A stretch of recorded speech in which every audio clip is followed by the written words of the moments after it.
My name is Stéphane Beaulieu. I'm the co-chair of the CCCJ Energy Committee.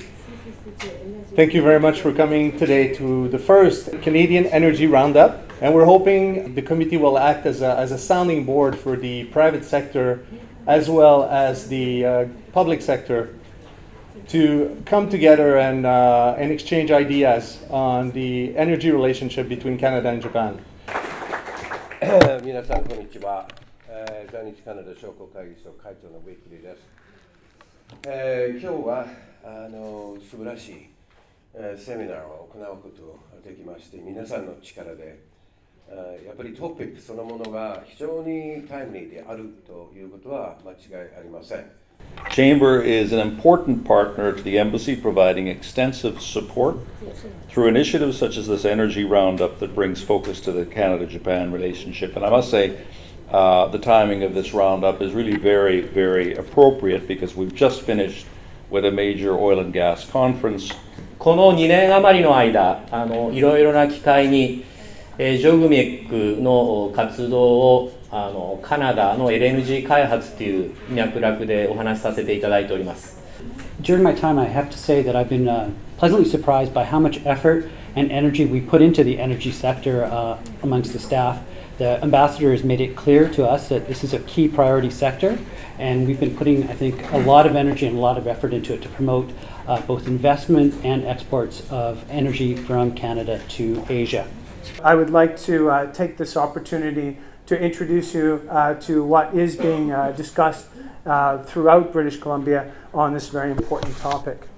The government has invested a lot of political capital into LNG. They see it as a real opportunity and build it as such, as an ability for BC to improve its economic situation.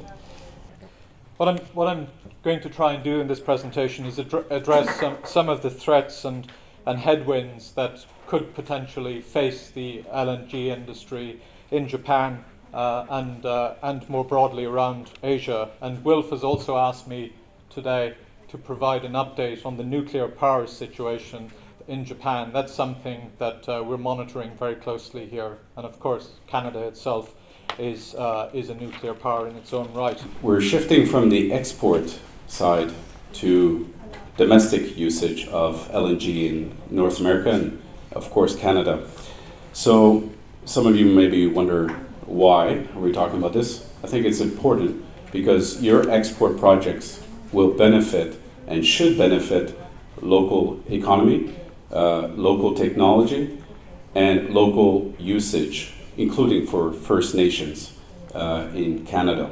10 years ago, LNG was basically considered a regional fuel source for transportation and other applications. But since the shale gas revolution, it's really become a global fuel.